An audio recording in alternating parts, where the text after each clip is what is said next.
truth in a world of lies. You are listening to the John Age Project.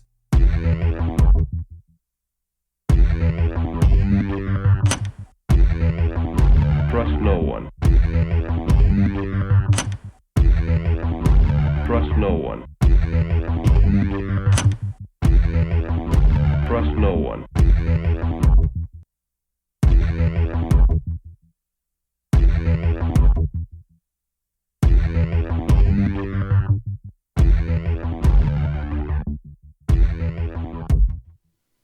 You found it. You're here. You're headlong down the runaway train that is the Anomic Age. I am your host, John Age, hailing proudly from the coastal plains of the Old North State.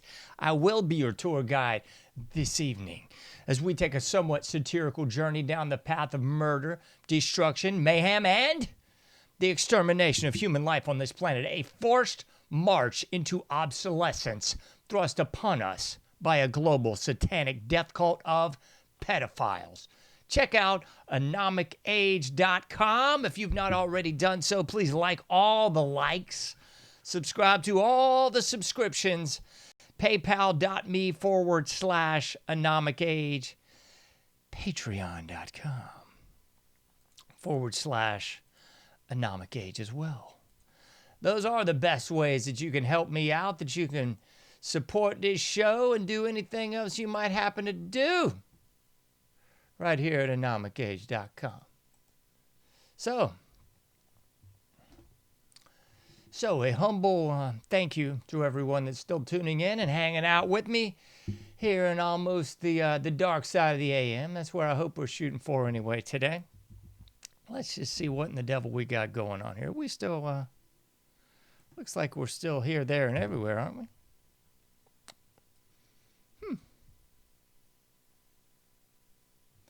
Let us see, because I sure as hell do not see what's going on with the show today.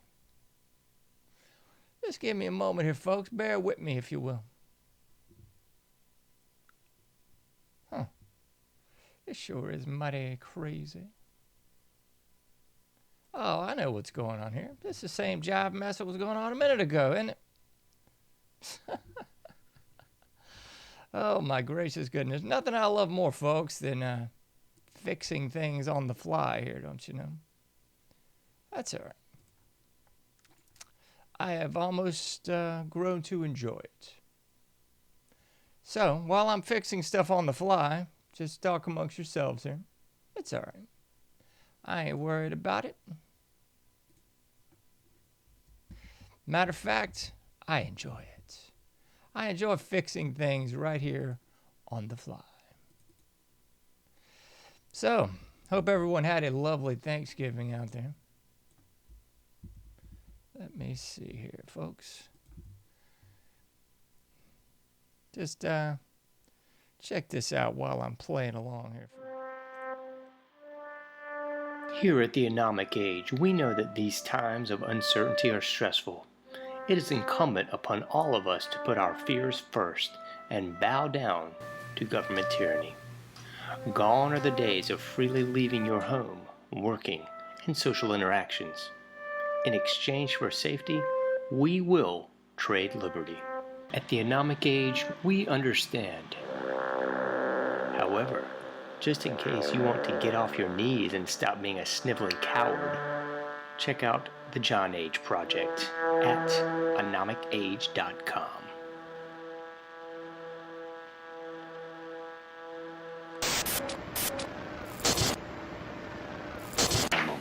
Meet Ann Morrissey, who is here with her daughter, Dareth. Dareth is 17 years old. Mrs. Morrissey, I don't have to tell you that most parents would be extremely depressed if their daughter came home one day looking like this. I assume that was your response. Shock, anger, depression? What was it? I was extremely angry. I really went bananas. Yeah, how old was she when this happened? Possibly 13, 14 years old. We're talking like it's a disease, isn't it? Well, yeah. How did she explain it to you, Mrs. Morrissey? there was very poor communication until we went into counseling. And it almost broke up our family. But through counseling and Serena, I can understand it better. What do you understand? That she feels like she doesn't want to be like everyone else, and she wants to be her own person. And through the dress code and her lifestyle, she's expressing this. It doesn't conform with our rules, but we're learning to cope, and it's a very, very difficult thing. Extremely difficult. Dareth, let's let you talk for yourself. You're from Long Beach, California. I just can't handle being like everybody else because that's what everybody else wants, you know. Just because somebody else does something does not mean that I have to do it. You know, I have my own morals and ideals, and I go by them. Are you drug-free, Dareth? Yes, I am. Is this a political statement, then? Do you have some misgiving about the society that you see? Yeah, there's a lot of problems, you know. A lot of the people are really aware. All right, ladies and gentlemen, boys and girls, humans of all ages, those of you who still identify as human, I'm still that guy. I'm still your host, John Age, and you're still listening to this show, The Anomic Age. The technical problems won't stop me. So, the old streams are dead, so hopefully if you're below listening to or hoping to watch and listen to the old streams, you just roll up one, and that's where I'll be. Oh, my goodness gracious sakes, love. I love it, folks. I really do love streaming on the Patriots Prayer Network, even though anytime I do, just kind of goes blue, you know? I'm going to start pre-recording my shows on my own studio lines and my own networks, and it will go fine. And then I'm just going to start posting pre-recorded shows. I was going to actually do that this evening, but alas, life got in the way. So here I am, there you are, and we are together again to continue our lovely, lovely conversations. I'm happy to be back with you. I know I missed the Thanksgiving edition of the Anomic Age. I trust and hope that everyone had a lovely Thanksgiving holiday, lovely break. I don't know. It's always a mixed bag. Could be a good one, could be a bad one. Right about here in NC, it's darn near lovely outside. Been watching a lot of Golden Girls. A little lovely for Blanche Devereaux. Anyway, it's quite nice outside here in the coastal plains of the old North State. It's chilly. I know those people are up there in the real north, up there in Montana and Minnesota, where it gets all into those negative numbers. You ain't thinking it's cold down here. But for us in the South, it's a little bit chilly. I love it. Can't wait to get more cold. I hope it stays this way forever and ever and ever. Even though it's the worst time of year, the Christmas season, the most loathed, despised, and otherwise hated time of year for me, I'm still feeling a little all right, you know? Like that old 999 song, feeling all right in the crowd. You feeling all right in the crowd? Feeling all right in the crew? Feeling all right in the crew. Anyway, I am happy to be with you this evening in the Anomic Age. Hopefully you've already gotten the rundown. You already know the deal, and you already know that you can go to anomicage.com and find all things me. I'm not going to belabor those points any longer. For heaven's sakes, there's somebody been sitting around until like 11:30 waiting for this whole thing to shake out. Oh my gracious goodness sakes alive. If only the actual technological part of streaming on the Patriots Prayer Network were as easy to do as my show on the normal. But alas. What we're going to talk about this evening, the topic of tonight's information breakdown segment. And I was going to make this segment a just thinking segment. I really am just going to try to branch out and do more of those segments entitled Just Thinking rather than information breakdown, because I'm not going to break down any news clips nor high information from the usual suspect analog demigods out there. I ain't doing that this evening. I'm going to talk about real stuff that matters, as you can see by the show art, courtesy of yours truly. Crazy for noticing.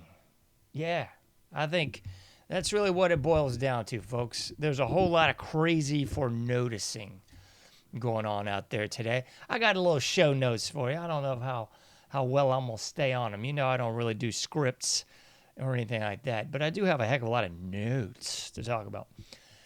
And it's funny, man. I always think sometimes when I'm kind of prepping for the show, I think, man, I don't have anything to talk about. And then before you know it, as I enjoy the silence, a little Depeche Mode, as I enjoy the silence, I actually have way more thoughts in my head than I thought of things that I want to talk about on this show. And that's exactly what I did today. I was actually working on this in the daytime, in the not so wee hours of the AM nor PM. I was working this in the afternoon. And it's a beautiful thing how wonderful silence can be. And I think that's something that we all need to work on, especially as we delve into the most satanic of seasons, rolling into Christmas. Because we really just need to embrace the silence and kind of let all that trivial dribble and falderall go. Don't worry about the stupid gifts and the moronic tree and those asinine lights and getting gifts for a bunch of blowhard boobs, buffoons, and otherwise ne'er-do-well carpetbaggers that really don't matter. No. Just embrace and enjoy the silence a little bit. And as you do, I do believe you will glean a greater degree of calm, which is indeed what we all need at this time of year. A greater degree of calm. So I've been trying to do that a whole lot more. And every time I do, man, it's like a blessing. It's like, oh yeah, this is what God actually wants you to do in the first place. Cut all the nonsense off. Look within thyself. Because as I've kind of done some show prep today, the one thing that I really kind of kept coming back to, it's kind of a reframe of other topics that we've discussed ad nauseum on the show. Just this notion of weapons of mass distraction, because most everything in our lives right about now is a weapon of mass distraction. So it's a weapon of mass distraction however you want to cut it. 8 days a week and twice on Sunday. Virtually everything all around us all the time. But somebody out there is going, but John, what are they distracting us from? The proverbial they. Who are they? Well, I better not say. Come on, you know I'm going to say it, right? Anyway, so what are the proverbial they trying to distract us from? It's a good question. That's what we're going to look into this evening.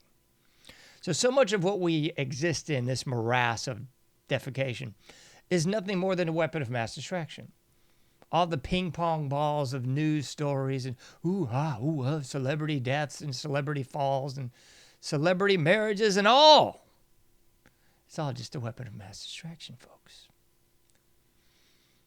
And they know that the psyche of most folks is kind of like that old Circle Jerk song, Casualty Vampires, craning their neck. Casualty vampires. Show them your teeth, right? Exactly right. That's what the old Circle Jerk saying like 3-4 decades ago now, casualty vampires. And they were really discussing people on the freeway craning their necks to look at the next soup du jour, the next distraction, the next disaster, because if it bleeds, it leads. So if you look at that, through that very myopic early 80s lens that the Circle Jerks were singing about, Keith Morris and all, it was the casualty vampires on the freeway. But now we got casualty vampires all over the place, folks. Because no longer are we limited to 3 big networks. Oh, no. Now we have cable. And no longer are we limited to just your local news broadcast. All the news you need to know. You know that malarkey? Nah. Because now we can look at the news from Timbuktu to Taiwan. Anywhere we happen to go, don't you know? Through our little NSA spy bots, known affectionately or more colloquially as your cell phones. Exactly. So now we can look this stuff up all the time. We can be distracted anywhere. On the toilet, in traffic, when you're trying to have a transaction at the bank and you're in an ever so long line. Yeah. You can see this stuff everywhere now, right? So you can be distracted all the time. So, no longer are we just casualty vampires on the freeway. Nay. But back to the point, what's all this distracting you from? It's distracting you from thyself. Because if there's one thing our life is really all about, contrary to hokey pokey, that's not really it. What life is really all about is a quest for certainty. As Ray of Today said, vis-a-vis Shelter about 3 decades back. It's my quest for certainty. So what the heck does that mean? It's your quest for inner peace. It's your quest and your investigation and further edification of thyself. That's really what it's really about here on this mortal coil, on this plane, on this globe, on this hexagonal, triangular forma. Whatever you think this joint is, that's really what it's all about. It's exploring and understanding the self, the id in all psychology. I'm talking about the id, the ego, the super ego, or just the old id. That's really what it's about, folks. It's figuring mess out for yourself. But so much of our lives has become a distraction from the self. And I know a lot of people out there, it's not all about you. That's selfish edge talk, John. Okay, whatever, folks. In my humble opinion, it is all about you. People want to make it about everybody but you.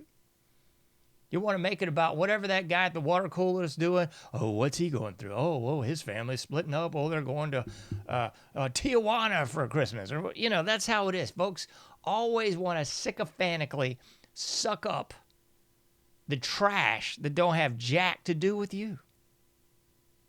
It don't matter what that family's doing. It don't matter what your extended family's doing. It doesn't matter what your boss is doing, what your friend that shares the office or workspace with you is doing. It just doesn't matter. What does matter is you. That's really what matters, folks. On an old episode of the Andy Griffith Show, I can't remember the exact storyline here, but basically the crux of it was, and I'll paraphrase it. I'm sure I'll foul it up because I can't remember it verbatim.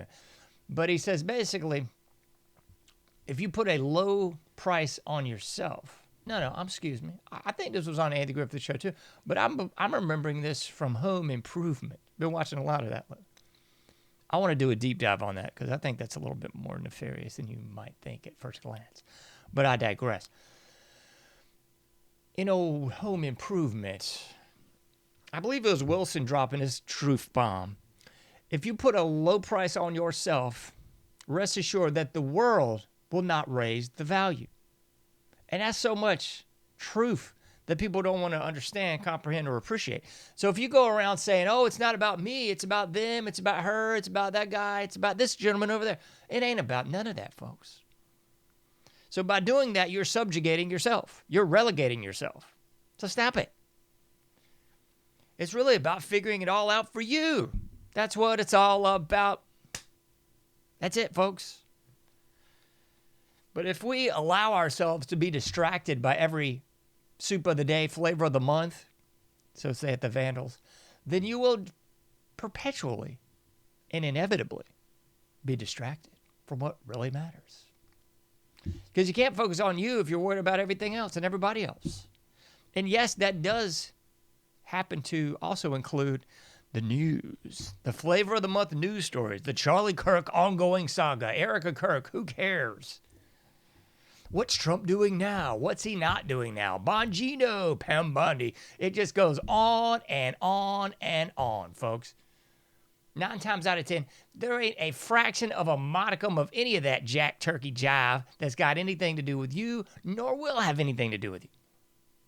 Even if you perceive in your own little mind's eye that it has something to do to you, or with you rather, or if you perceive in your own little mind's eye that you can actually make a difference, make a change, and otherwise rock the boat from Field of Dreams, you probably can. It's just a lot of hubris, a lot of big talk, a lot of, we can change it. No, you probably can't. Sorry. That's probably just a bunch of hogwash. I'm going to pull this one up. I wasn't even going to show this one, but by God, I believe that I shall. Let me see if I can get that going here. No, I ain't trying to look at this jive turkey. This is what I want to look at, because I was actually going to say this line today. But then I thought, you know what, John?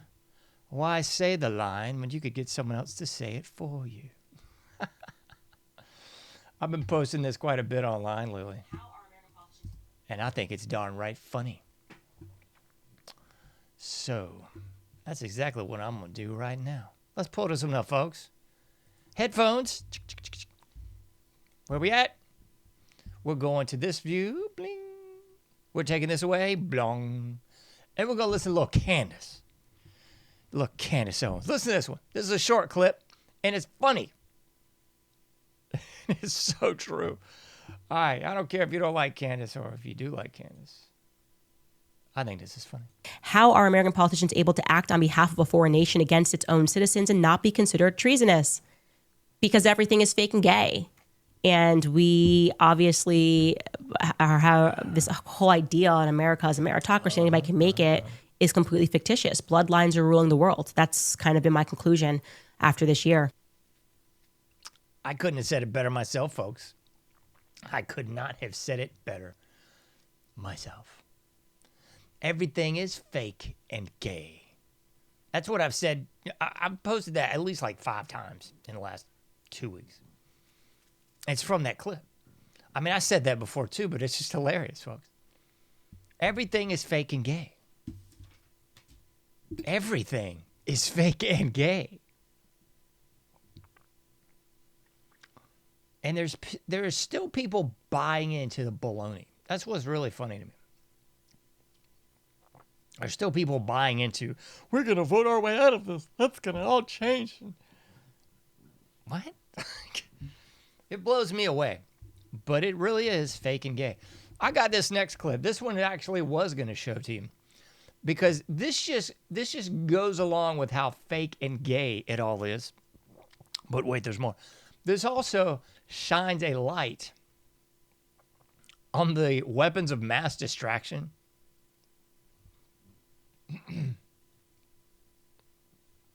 Excuse me. And it also goes further because it plays into what I've said many times before on this show.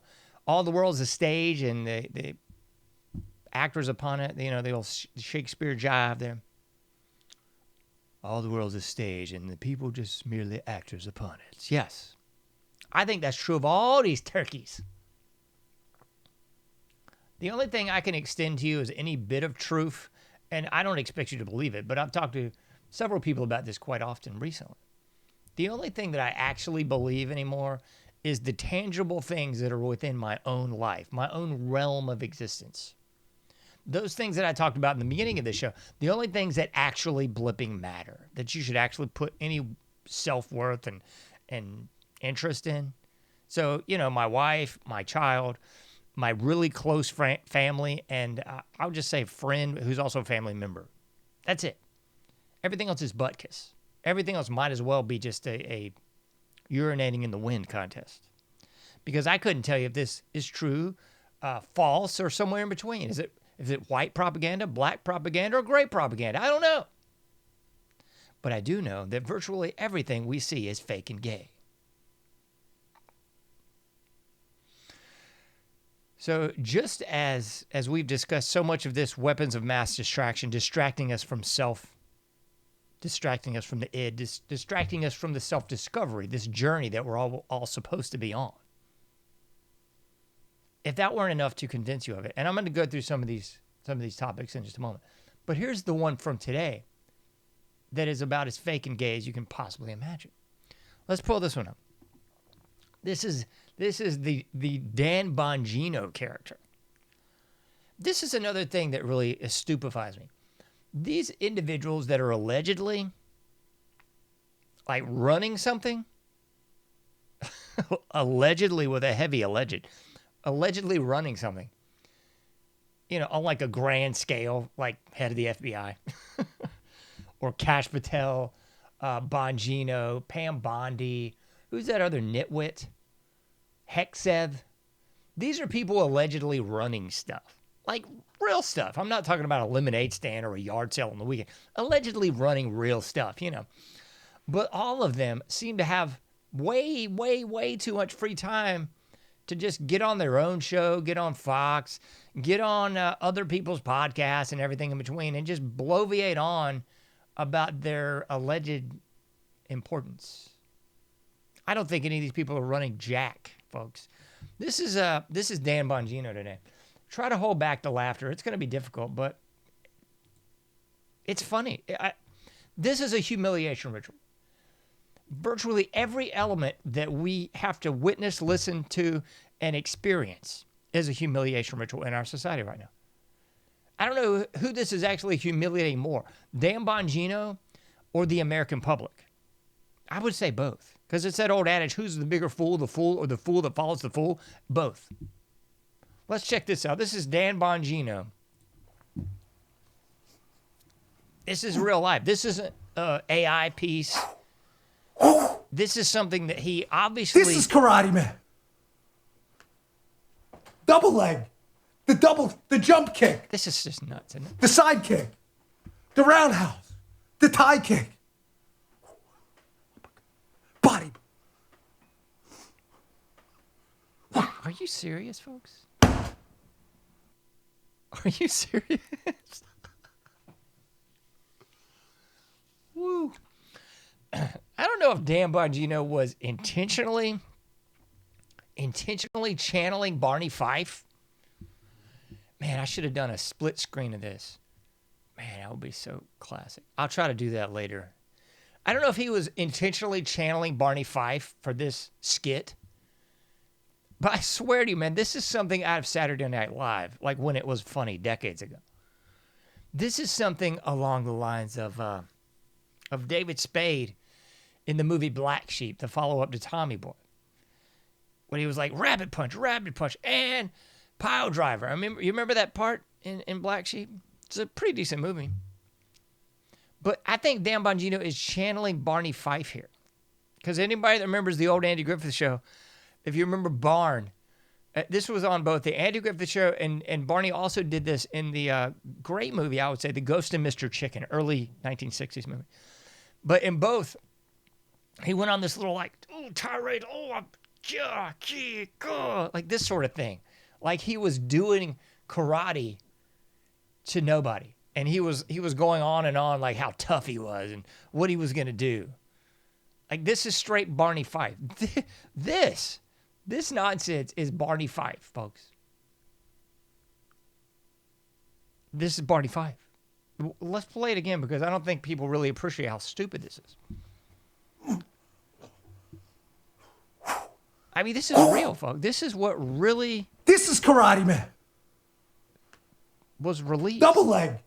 The jump kick. The side kick. The roundhouse. The tie kick. Body.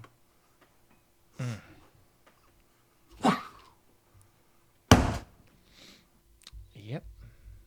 That was real, folks. I don't think I can find it that quickly. Let me see if I can. I don't think I can, though. Dang it, I can't find it real quick.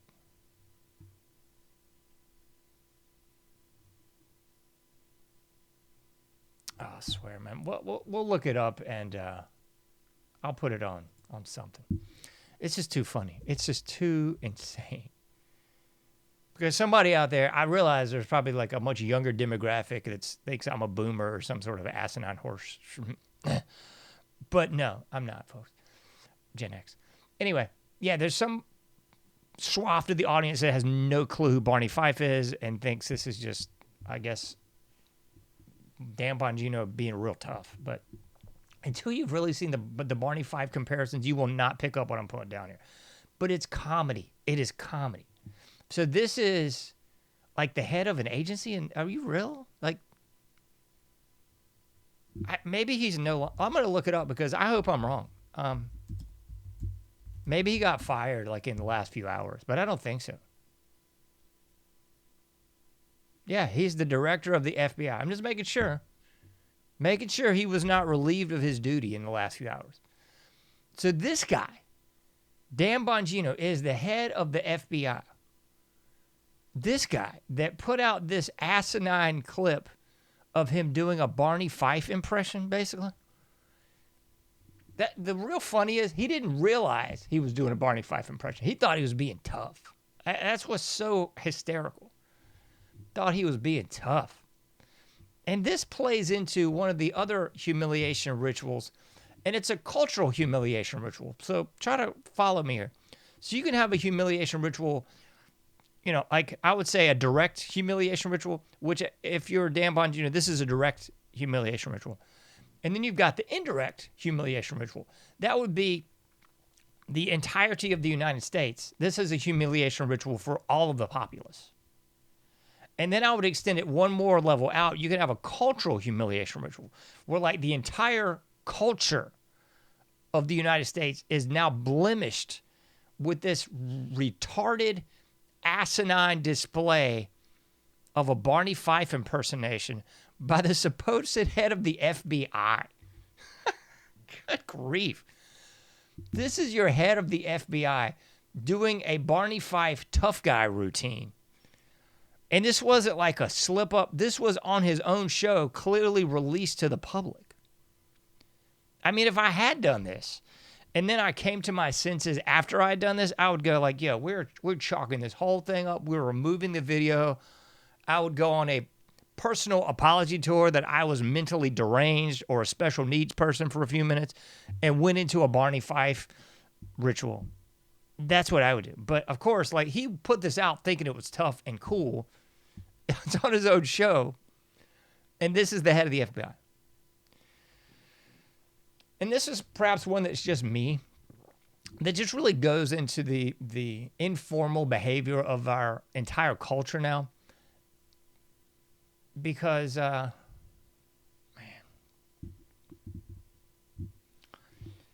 it pains me to say this, but we've all, the gay guy that was the head of the FBI for decades, that was bad enough. That was definitely a humiliation ritual. I mean, gay lover dressed as a woman, the whole 9 yards.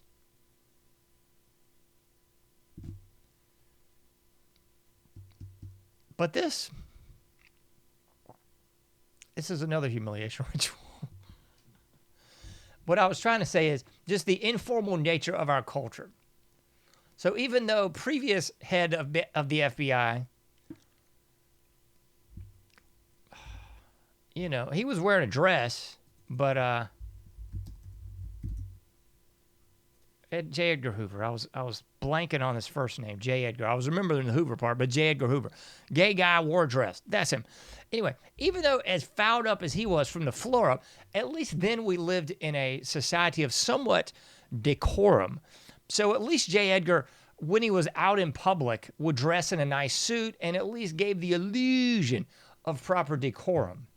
We got Danny here just repping some sort of tough guy patriot gear. I'm sure it's his own shtick. Tough guy patriot gear on his own podcast because, as head of FBI director, you've just got copious amounts of free time that you can just pee in the wind on your own show and do a Barney Fife impersonation. Kind of like Pam Bondi, always on Fox, because she's got nothing but free time. Sure, nothing but free time. Kind of like Kash Patel, the guy with the honey pot and the whole 9 yards. I mean, we could just keep going down the rabbit hole further. But we see this all the time now, and we've seen this for about 10 years. I first really took notice of it with sports because as a big basketball fan, at least at one time, I noticed back in the day, all the coaches wore a nice proper sports coat at the very least, or usually a full suit. The only person I can say was the exception to that rule would be Bobby Knight. He wore the sweater. He was the only guy that I ever knew that wore anything but a suit. But now, if you look at the NBA, if you look at, of course, college basketball, everybody just looks like they're going to the gym. They've got like warm-up gym clothes on. It's preposterous. But that's just one extension of the humiliation ritual because, of course, if you go anywhere out and about, you see Nimrods, giblet heads, and buffoons wearing curlers in their hair, wearing shower caps, wearing pajamas, wearing bedroom shoes. Like, this is just normal attire when you go out and about with the plebs, the scum of the earth, street urchin, bottom feeder trash that is our society now. Like, that's what's up. And it's all a humiliation ritual. Folks, it's sickening. Like 30 years ago, you did not see this. And I'm not talking black, white, anyone in between. You didn't see this, folks. You didn't. You didn't see it. Now, people just, I guess, happy to have on some sort of loincloth or garments covering their fat backside as they go out and about amongst the people. Anyway, I've talked for 10, 15 minutes about this, and it ain't nothing but a weapon of mass distraction, too. This kind of malarkey and just boobery is just more distracting thyself from a deeper understanding of thyself. And you see this everywhere. Our society is replete with distractions. So whether or not it's, the old adage was Dancing with the Stars. I don't even know if that crap's still on anymore. But nevertheless, you had Dancing with the Stars, every reality show known to man, and they were about as real as a animatronic demon. You know, these stupid reality shows. If you look at the credits, it'll say writers, producers, scripts. And you got to go, what? This wasn't reality field at all. It was just dribble. But yet again, you had people addicted to the distraction. People addicted to finding out more about what's going to happen next week on Jersey Shore. What's going to happen next week on The Real World. What's going to happen next week on Naked and Afraid, or the other 10,000 BS reality shows that they, pulled these slums off the streets for next to nothing and made millions off of. That's it. But they knew that just like people were addicted to the soap operas, and that peak rose and fell, people would also self-invest and have these parasocial relationships with reality TV stars. Just like now, they have these parasocial relationships with these talking heads. They're not even talking heads anymore in the traditional Walter Cronkite or any of that horse pucky. They're now talking heads on the alternative podcast variety. And people somehow still believe this giblet head garbage. Like all these people are grassroots and don't have multi-million-dollar backing. It's funny. But it really just, it plays into the illusion. It plays into the illusion of the American people. Because that's really what's going on. It's an illusion. And people want to believe. Remember that old poster from the X-Files? I want to believe. People do want to believe, folks. They want to believe that it's all going to work out. They want to believe that just like their favorite sitcom, it'll be over in 30 minutes to an hour. The credits will roll and everybody will live happily ever after. They want to believe that person they've been following on social media for 10 plus years is legit, is the real deal Holyfield. But in sad, sad refrain, quite often it's just not so. I wrote this little ditty down. You can go along with somebody for so much until at some point they say something so profoundly stupid that you've just got to turn it off. And I would suggest it's like that with vastly everyone. You could probably say the same thing about me. Somebody's saying that about me right now. They're saying, John, we were with you until you did that Erica Kirk episode. Whoa, we were with you until you clearly were not in the Trump cult anymore. We were with you. And now we think you might be one of them closet commies. Because everyone's in that binary mindset, that binary opposition. It's like that old Claude Levi-Strauss information, the raw and the cooked. The binary opposition. You got to be raw or you got to be cooked. That's it. You either on the right or you on the left. That's it. But sadly, just that's not it, people. It's not. So what I was saying, or you can go along with somebody for so long until they say something so profoundly stupid. And that rang so true to me because I've done that a lot in the last week. I'm going to try my best to not name names. You can probably figure some of these out. Because somebody released a big episode in the last couple of days. Somebody else had a big episode with Tucker in the last couple of days. Somebody else you'll never figure out, but it's a Christian pundit. Definitely not mainstream variety, but I've been following his work for a while. Got a book of his by now. But in all those incidences and so much more, that's how it was. It was like, man, I was right there with you. And then you said something so profoundly stupid, I just had bleep it all and cut it off. I had to scrap my entire intellectual investment in what this person was saying, because at the end of the day, if you believe in this, I'm sorry, I can no longer follow you down this trajectory. Just too much. And I do believe that's the plan. Because everybody you see of the big name variety, they're getting some big time backing. I don't believe there's any such thing as a grassroots anything anymore that's really that substantially successful. In the same way, I don't believe the Beatles just showed up across the pond and became an overnight sensation. Or the Rolling Stones, or Elvis, or anybody else. I don't believe any of that for a second, folks. There's a plan. So yeah, that's been really the case for about a week now. And it was kind of profound. I wrote that down earlier this afternoon. I was like, yeah, that's really what I'm feeling. That's exactly what I'm feeling. I can go along for so long until something so stupid is said, and you just got to throw in the towel with the whole thing. And I do believe that most of these individuals are just there to push a message, to push an agenda. And here's how it works. It's the gray propaganda, folks. It ain't the black, it ain't the white. Because the black propaganda is clearly just some B to the S. The white propaganda is just obvious and in your face. White propaganda is, I love America, American flag. Black propaganda is, you know those Nazis, I tell you, those Nazis are terrible. And the gray propaganda is a little bit in between. It's a little obfuscation here and there, but you're not really quite sure where. It's the gray propaganda.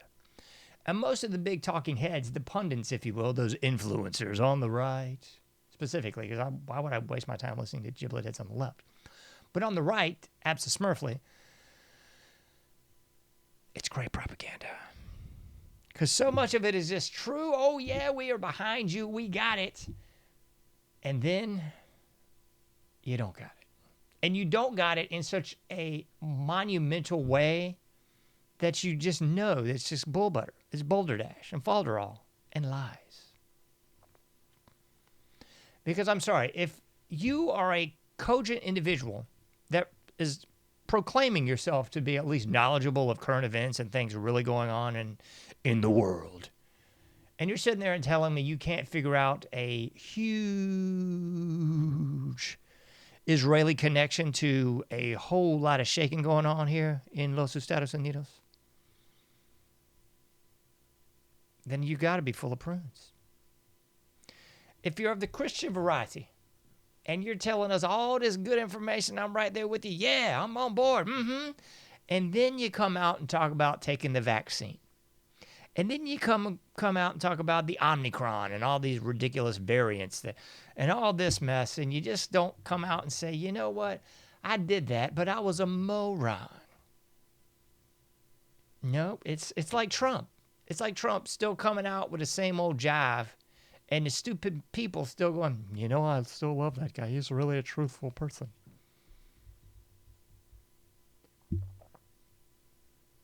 And my last one, which, well, I still won't reveal names.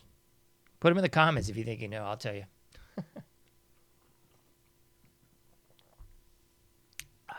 Someone's complaining because I just slurped and smacked. Away with you. Bye-bye.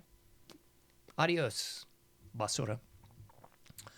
Anyway, so yeah, the third one that I was going to mention has all kinds of good information. but still loves to pepper his broadcasts, or her broadcasts, with this just in-your-face, over-the-top, profuse proliferation of the love of drogas. Drugs, drugs, drugs. No drug should be criminalized because it's your version of self-exploration. No, people should be in prison because they're just self-exploring, John. And it went further because it went further into almost quoting Oprah, where, well, we're just going to have to wait for these people to die. And once all these old fuddy-duddies die, the ones that still believe, some drugs should not be legal. Some people should probably be in prison that have something to do with Los Drogas. Because it's not a victimless crime, folks. If you've never, thought beyond your own front door, you could probably look at every major city across this nation and see a whole special little district. They used to call it Skid Row, but now every city's got one, where there's just lumped over pieces of clay or perhaps dung that are just drug-addled pieces of dung. And I don't care what sort of self-exploration voyage they might happen to be on, slide, slippity slide. I don't care what self-exploration they might happen to be on. I just can't agree, go along with, or otherwise buy that we should just let it all slide. Because after all, they're on their own self-explorative voyage, right? We should just legalize it all and what exactly? Here's my shtick on it, man. I'm all for legalizing it all as long as we are no longer paying for any of it. None of the rehabs, none of the health care, none of the benefits, none of the EBTs, none of the nothing. Sorry, if you're a drug-addled piece of human garbage, then we, the proverbial we, the people, shouldn't be paying for a modicum, scintillum, or otherwise cent of your existence. In no way, shape, or form. In my humble opinion, you're an utter waste of oxygen. So, if you choose to do your little self-exploration and you overdose, if you choose to do your little self-exploration and you just end up in a box on the corner, any of the above, folks, then that is your own little red wagon to pull. Maybe I do have more in common with this person than I thought, because maybe I do agree. Let the chips fall where they may, as long as I don't have to pay. What do you say? We'll lay by the bay and make things out of clay? I just may. Anyway, sorry, I didn't mean to Adam Sandler there for him. So weapons of mass distraction it is, folks. That's really what it all is. And speaking of which, that's really what the drug culture, the alcohol culture, the self-indulgent prostitution culture. And no, I'm not talking about the paid streetwalkers on the corner. I'm talking more about the culture of frolicking to, fro, and anywhere you might happen to go and just playing hide the cannoli with everybody. I would say that's also prostitution culture, or whoredom, perhaps. Maybe more just straight whoredom. Maybe more along those Babylonian lines. Anyway, those are all just more distractions from actually figuring out anything about thyself. That's really what it is. Because for me, figuring out thyself does not include an ayahuasca trip, an LSD trip, some psilocybin, or anything of the sort. It would just be introspection, reflection. And dare I say, a little silence and peace would go a long way to actually figuring out anything about thyself. But as I said before, the vast majority of our tomfoolery publics is more concerned about whatever show they're watching. What's that moronic crud that's out now? Stranger Things, that's the one. That's everyone's just, new season, new show, whatever. Who cares? Good grief. That's more of that stuff I talked about last time, was nostalgia, pandering. Well, I didn't talk about that last time. A couple of shows back. Nostalgia bait. For good reason. I mean, our current state of the world stinks. So, I mean, I have a whole lot of nostalgia for the past. I don't want to live in this current situation. Good grief, are you kidding? Who would?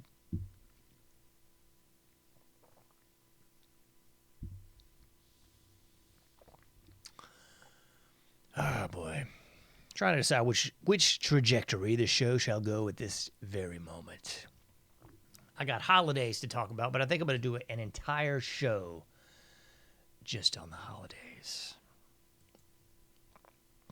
I was going to really delve into the humiliation ritual side of things, but I don't think we have time because I think we need the full fitty to talk about the cultural humiliation ritual that's going on. I mean, we've hit some of the highlight reels, but I would extend it right into the Oval Office. Because, you know, it's like that old Candid Camera, or if you want to look at the 90s version of Punk'd, it's kind of like that. That's what I really liken our entire existence and society to now. I'm really waiting for somebody to pop out and go, hey, Punk'd, man, look, the camera's right there. Yeah, you know, that stupid malarkey.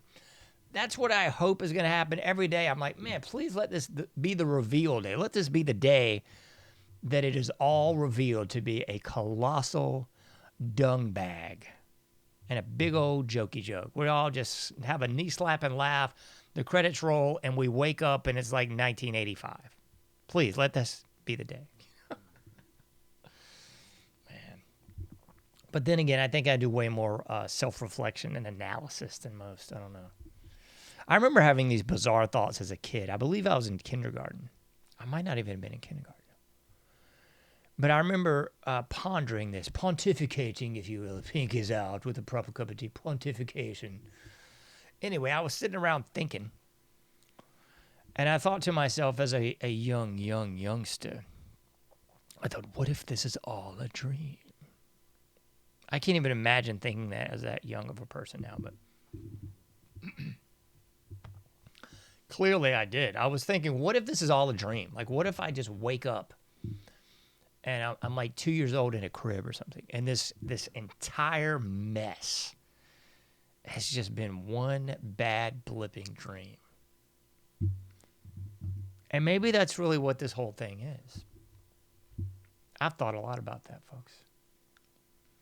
Because I really want to take this show in a different direction, and I'm really trying to figure out the right guests to have on to really kind of delve into some of these topics that are not at all political. But I've talked to several people lately, not together, not in the same room. I didn't bring it up and say, yo, what do you think about this? But several people very near and dear to me, by the way. We've had this conversation lately, and they remarked to me. I mean, I sort of talked a little bit about like the broadest context of this, but they remarked to me this. They basically said, what if this whole thing is hell? Like, what if we're actually in hell now? Because full disclosure, I don't buy into the Schofield Bible. We're getting raptured out of here, man. Like, we're just gonna, that stupid. I'm trying to be better. I'm really trying to not denigrate, degrade, and otherwise make fun of people. But the Kirk Cameron movie, The Left Behind, the first one, people were just, missing clothes. Like, you walk into your house and, what in the world? There's my, whatever, the clothes on the floor from whoever lives there. So I don't go along with the Schofield Bible that we're just going to wake up raptured. I'm not buying that for a blipping second. However, two different people have remarked these similar narratives to me lately. And they basically said, yo, what if we're actually in hell? What if that's it, man? What if the raptured people have already been raptured the bleep away and we're just stuck here holding the bag, I love some early NoFX, and I would say the song The Bag is perhaps my favorite NoFX song. We're just clinging to an empty bag. I wonder if that's the case. Are we, in fact, just clinging to an empty bag? Have we just not figured it out yet? Have we not figured it out yet that this whole thing is a charade, a sham, a con, a hustle, a dodge? That this whole thing is, in fact, a matrix? That's another funny one. The two cats that made the Matrix, they're now trannies. I mean, how fouled up is that? Is that not just humiliation ritual 101? Like, they released this groundbreaking movie a cult classic, a box office smash. It's checking all the boxes. It's one of the only movies that I can ever actually remember leaving the theater, not literal mouth open, because I'm not one of those mouth-breathing guppies, but, leaving the theater with this like, what did I just watch? And I watched it by myself. I went to the movies by myself and saw The Matrix by myself. And I did leave the movie theater just going, what in the devil does this all mean? What are we in? Is this, in fact, all a mirage? Is this all the Matrix? Is it all ones and zeros? Is it? Are we, in fact, all just left behind right now? And the real reason I've been thinking about this more and more is because, I don't play in the political realm anymore. I've really just quit listening to virtually all of that garbage because I just don't care. And I've gone back to my true love, my roots, if you will, of the paranormal, the esoteric, the occult, and all things that go bump in the night. All that really interests me far more than who Tucker's interviewing or the globalist, and all that horse. Mm-hmm. Just don't care. But the more esoteric, I do very much have an interest in. So I've been listening to, I like 2-3 months now of just Art Bell all night, every night. So when I do go to bed in the wee hours of the AM, it's Art Bell. And I recall all that nonsense in the year 2000. And this is something that I've thought, like before I started listening to Art Bell again, and definitely before I had these conversations with these two near and dear loved ones. But I thought to myself, what if the year 2000 was what it was portended to be? What if it was this vast cultural shift? What if it was this awakening time? What if it was the end of the Mayan calendar and everything just went bluey? What if that really did happen? So what if all this actually happened and we just didn't catch on? The proverbial we that are still stuck here, still clinging to an empty bag. Because I would submit to you, like I've said this many times on this show, at least 3 times. 3 tiempos. Por los personas escuchando en Mexico. Anyway, so I've definitely said this at least 3 times on this show, though. But I do believe, and the evidence suggests I'm accurate, that things really did change in the year 2000. And I don't think it had a whole lot to do with the end of the Mayan calendar. I do believe it was a cultural shift, a paradigm-shifting moment, a schism. And it was one of those kind of slow burns because I believe most people were expecting the ball drops at the midnight hour. 2000 is ushered in, and everything just starts raining blood. Gozer the Gozerian jumps out of the screen, and everything just goes into complete bedlam. But I think it was more of a slow burn. Because 2000, if you look at that singular year, in and of itself was quite uneventful. In the grand scheme of things, 2000 didn't look a hell of a lot different than 1999. But it was that slow burn that really ushered in all those cataclysmic changes. Because you saw the evolution of the internet. The evolution of the internet from kind of this dial-up based, very primitive fax machine, that kind of thing. And by 2000, and then as you move beyond it, you really saw the advent of the internet that we might know and love today. We saw the media landscape definitely change with just this putrid immersion in reality television. Did it exist before 2000? Yes. But that's when you saw this jumping off point. You saw the real rollout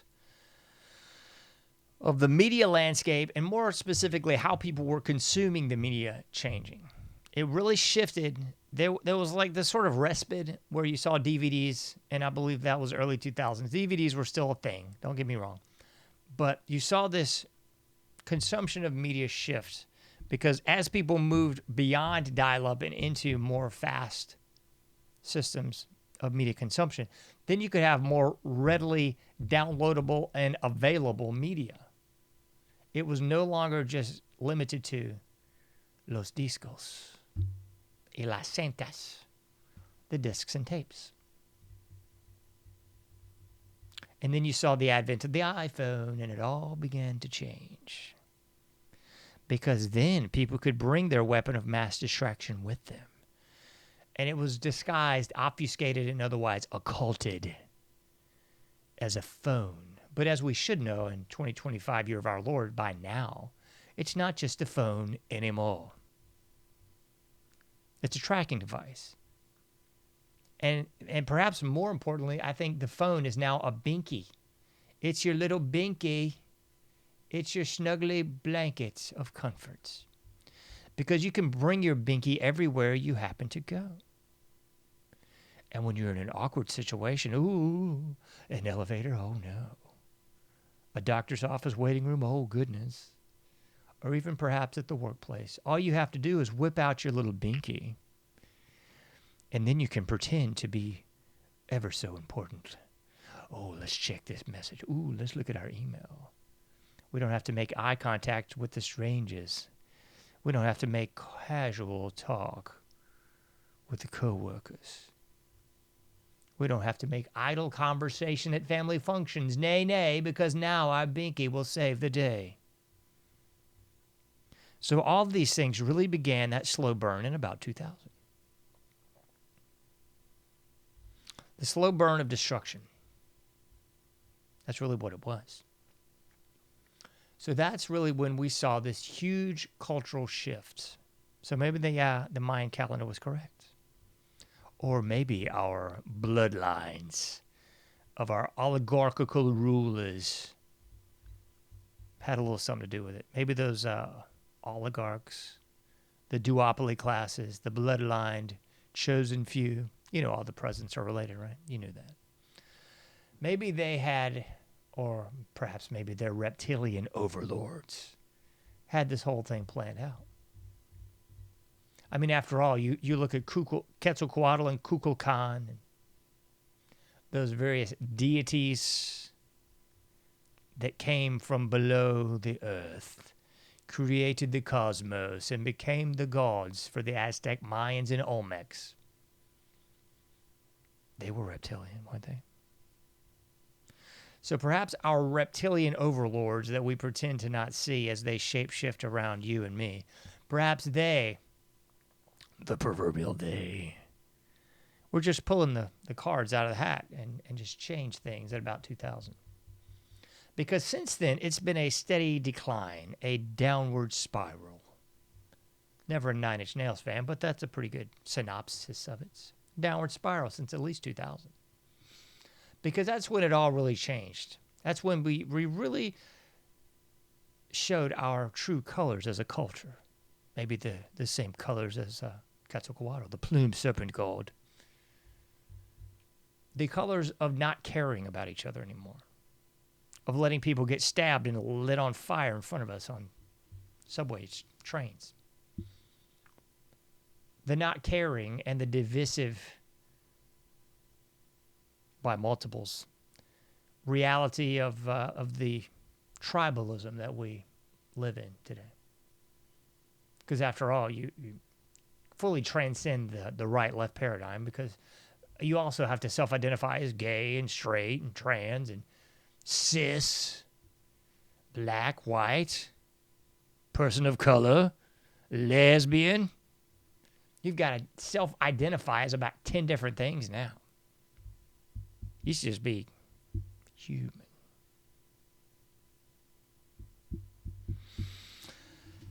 So, brings us to a close, or at least almost a close. Are we, in fact, crazy for noticing? I would submit to you that's what they are trying to make it out to be. Because you're supposed to be crazy for noticing, right? What do you mean? This tiny group of people way over there in the Middle East in a country about the size of New Hampshire. Our greatest ally? What do you mean? What do you mean those people are calling all the shots in America? That would be crazy. What do you mean that one nation is the capital of homosexuality and trans? What do you mean? What do you mean those Hitlerian book burnings were not just indiscriminate books being burned, but in fact books promulgating the trans and not so silent P lifestyles that were occurring in that part of the world?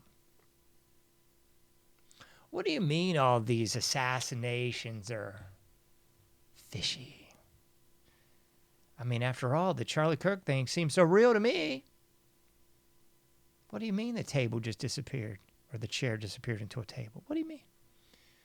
What do you mean they scrubbed the crime scene? What do you mean his own people were pulling the tapes out? What do you mean the body still hasn't been buried? What do you mean there's no death certificate? What do you mean there's no autopsy? What do you mean? After all, that girl in the leather pants, his wife, she seems real broke up about it. So much so that she's grasping people by the nape of the neck. What do you mean the air, food, and water is poison? What do you mean those lines in the sky are actually poison? That sounds pretty crazy. I've never noticed that the food is carcinogenic. I have never noticed that the doctors are really more concerned about their bottom line than your health.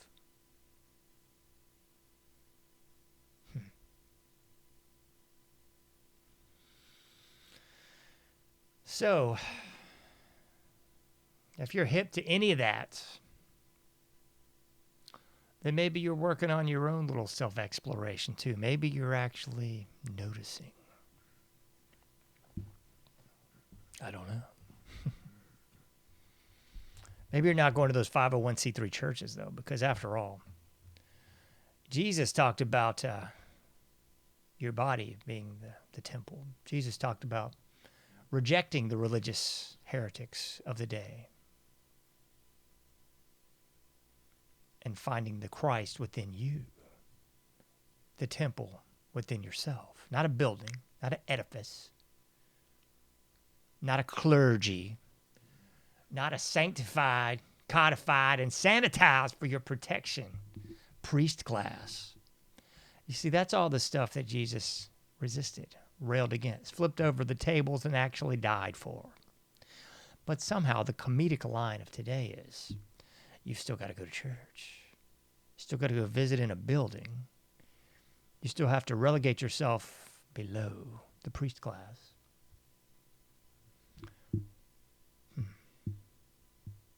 Kind of ironic, wouldn't you say?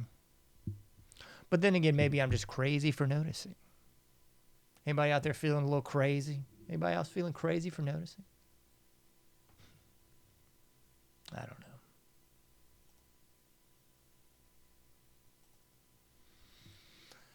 All right, folks, I've gone over my time. Had a couple hiccups in the beginning of the program. La programa. Con tecnología. A little problems with the technology here, but I think I've more than made up for it on this end. I could keep talking for another hour, actually. I've got a lot to talk about. Got a lot to cover.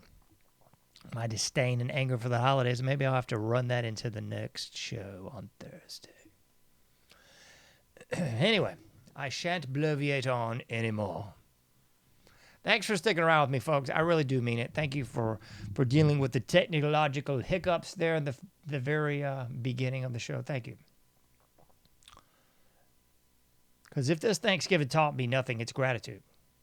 Life is not guaranteed. I'm not even going to go into that one. Good grief. On the personal level, good grief. I'm not even going to go into it. But what it did underscore is that life is precious. It's not guaranteed. So as we continue this drudgerous journey through the holiday season, or more to the point, as I hope you go through a self-explorative journey of your own through this holiday season and can all the hoopla, as you go through that, please do remember that life is precious. Please have gratitude for the life that you've been given each and every day. That's one thing I pray for each and every day. If I forget all the other prayers, I thank the Lord himself for giving me another day above ground, another day to breathe in the oxygen and exhale the carbon dioxide. Because it's not guaranteed, folks, and there are some crazy people out there. As I often say every day, identify scum and stay away from it. You can't fix crazy, you can't fix stupid. Be safe out there. I'll be seeing you sooner than later in the Anomic Age, specifically on Thursday, 11:30 p.m. Eastern Standard Time. You can't do everything, but you can do something. I'll be seeing you sooner than later in the Anomic Age.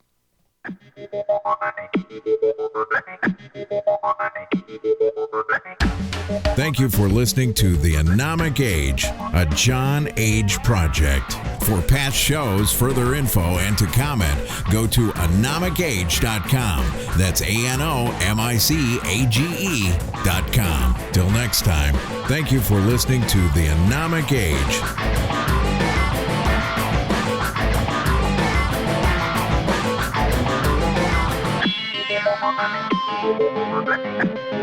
Thank you.